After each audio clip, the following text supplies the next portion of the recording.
maintenant, c'est l'invité explosif. Et notre invité explosif, c'est Emeline Nart.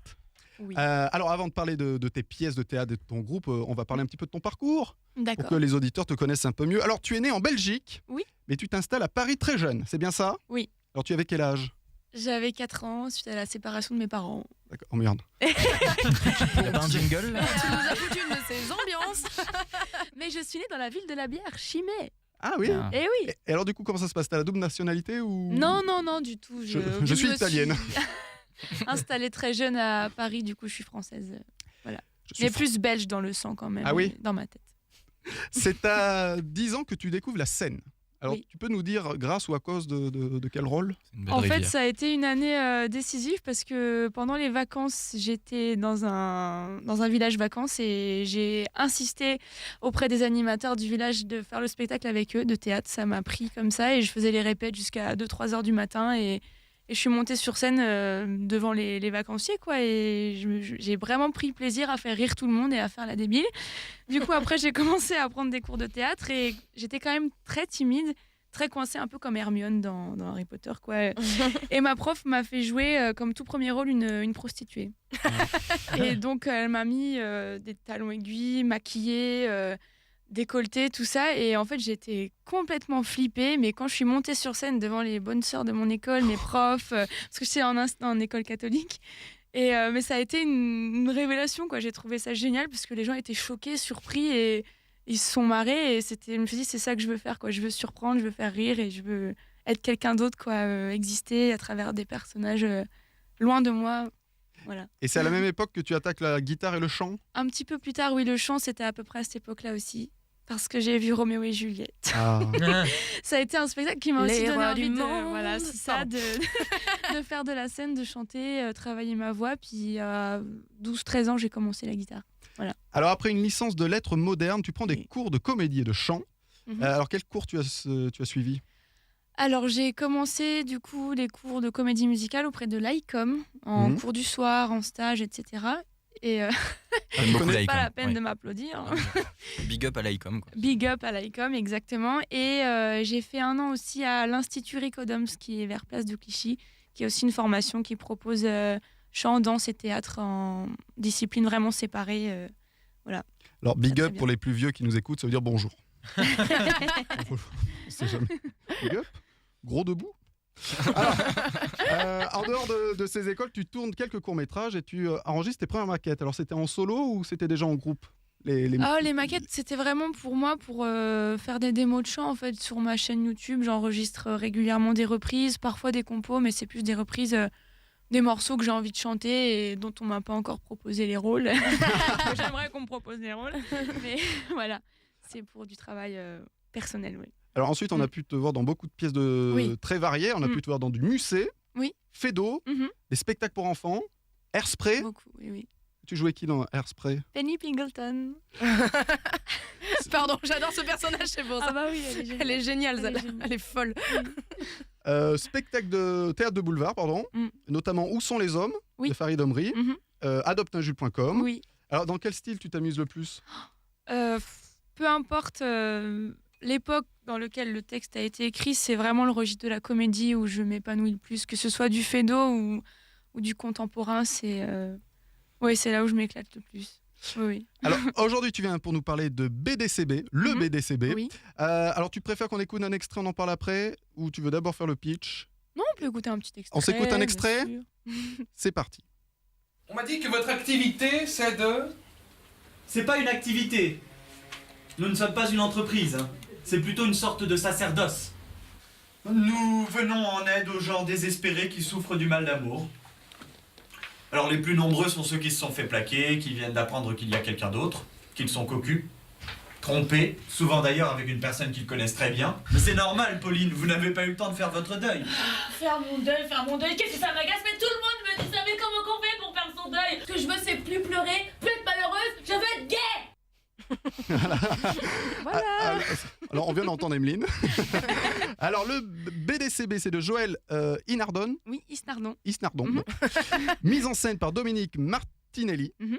Alors c'est le samedi et dimanche au théâtre de la Croisée des Chemins. J'ai même l'horaire. C'est à 21h. et à 16h45. Voilà. C'est bien ça? À Alors- 21h le samedi, 16h45 le dimanche. Oui, C'est ça. tout à Tu vois, c'est écrit là. Le pitch, tu nous le fais? Alors en fait, c'est la prolongation de l'histoire de Don Juan.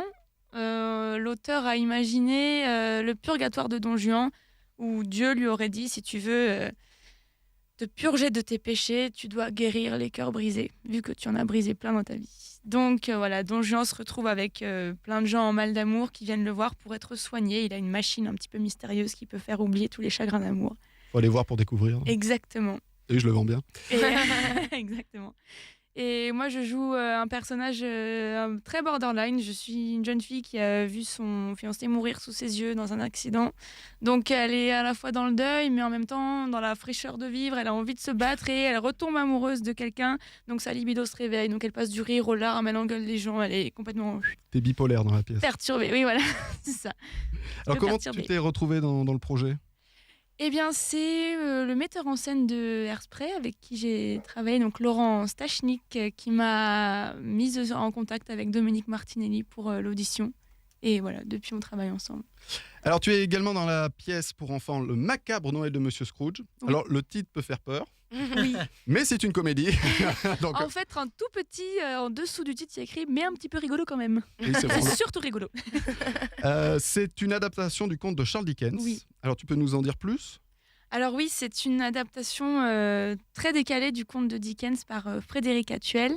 Et voilà, on joue des comédiens qui jouent la pièce. Donc on a à la fois notre personnalité de comédien, comme si on était des amateurs qui jouaient la pièce, et les personnages complètement décalés. C'est-à-dire qu'il y a évidemment donc, les 3 fantômes qui viennent rendre visite à Scrooge, qui sont tous un petit peu maladroits, décalés, qui perdent leurs mots. Il y a plein de gags. Donc l'ambiance est très macabre, mais il y a plein de gags et les enfants rient beaucoup. Et il y a aussi un petit aspect ludique, on leur apprend un petit peu l'anglais, on les fait participer. Oui, j'ai vu ça dans la bande-annonce. Voilà. Donc, oui. les enfants participent beaucoup. Ça plaît Oui. aux adultes aussi? Oui, justement, voilà, les adultes aussi trouvent leur part de gags à différents degrés dans l'humour. Donc voilà. Et ça va, les enfants ont pas peur? Ils sont un peu surpris au début parce que donc on joue à la Comédie Nation. C'est un décor qui est très plein de fumée partout, des squelettes, des toiles d'araignée. Donc au début, j'ai un petit peu peur, mais après, quand ils voient la personnalité des personnages, ils sont rassurés et ils se marrent. C'est à la Comédie Nation Exact. le samedi et dimanche à 14h30. Mhm. Donc tu cours un peu. On est en alternance. Ah hein, d'accord, donc, parce que voilà. tu joues à 16h45. Voilà, non, pour cette pièce-là, on est en alternance, donc je cours un petit peu, mais ça va, c'est un plaisir. C'est un plaisir. Alors je le disais en début d'émission, tu as également un groupe de glam Oui. rock Oui, qui s'appelle DeLoreans. exactement. Alors comment est né le groupe? Alors, le groupe est né il y a déjà une dizaine d'années. Le batteur et le guitariste lead se sont rencontrés au lycée. Et moi, je suis arrivée avec le bassiste il y a 4 ans. En fait, on s'est greffé suite à une audition. Ils ont remanié tout. Et Ah oui. voilà, ça fait 4 ans. Donc, DeLorean, c'est évidemment en relation avec Retour vers le futur, puisque le style du groupe est vraiment le style des années 80, les Guns N' Roses, Scorpions, Mhm. tout ça. Donc, on veut ramener les gens à cette époque. Donc plutôt un retour vers le passé pour nous, mais on aime bien ce délire-là. Alors qui compose? Alors c'est le guitariste rythmique plus particulièrement, donc Pepito dans le surnom, et qui compose. Il s'appelle Pepito, il est mexicain, voilà. El Pepito, Voilà. Donc lui, il compose voilà toutes les mélodies de guitare, etc. Le batteur crée sa ligne, le bassiste crée sa ligne, et moi je crée toute la mélodie du chant et les paroles. Voilà. Faut dire que tu es au chant, je l'ai pas dit peut-être. Oui, oui, je suis la chanteuse, oui. Ah, tu crées les paroles aussi, donc Oui, tu écris les paroles. Voilà, j'écris la partie du chant, mélodie et chant, oui, oui. Alors il y a des concerts de prévus? On a un concert prévu le 21 mars, jour du printemps, oui, au Ouais. QG, station Oberkampf. Ah, qui mais est je un connais bar bien. Très Ah, sympa. c'était ton QG. Voilà. Non, mais j'habitais juste à côté. Ouais, c'est sympa là-bas. et j'ai roulé des grosses pelles là-bas, mon mec actuel. Ah ouais. Ah, bravo. c'est beau ça. Eh oui, c'était il y a Voilà. il y a 7 ans. On a les images. Magnéto Serge. Et donc on a aussi actuellement mis en place un crowdfunding, sur Ulule pour financer notre EP qu'on compte enregistrer dans les prochains mois. Alors c'est Étape supérieure. alors le Ulule. Alors on le trouve comment? Il y a un nom. L'adresse du Ulule, c'est quoi? Pour que les auditeurs y aillent. Je pense qu'il faut juste taper le nom du groupe DeLoreans Rock Band et on va tomber sur notre page et puis voilà. Très bien. Et il y a Exactement. un Twitter, une page Oui, Facebook. Twitter, Facebook, SoundCloud, YouTube, vous pouvez nous voir principalement des vidéos live, du coup, puisqu'on attend d'enregistrer proprement un EP. Voilà. Et alors, si vous préférez le théâtre, le BDCB, c'est le samedi à 21h et le dimanche à 16h45. J'ai pas dit le théâtre, c'est au théâtre de la Croisée des Chemins. Oui. Si vous avez des enfants, et vous, même si vous êtes adulte, remarque, vous pouvez aller voir le Macabre Noël de Monsieur Scrooge, spectacle pour enfants les samedis et dimanches à 14h30. C'est à la Comédie Nation. Et DeLoreans, eh ben écoute, on va s'écouter un morceau pour voir ce que ça donne. Eh oui. C'est Night by Night. Oui. DeLoreans. Et à tout de suite après, Emeline. À tout de suite.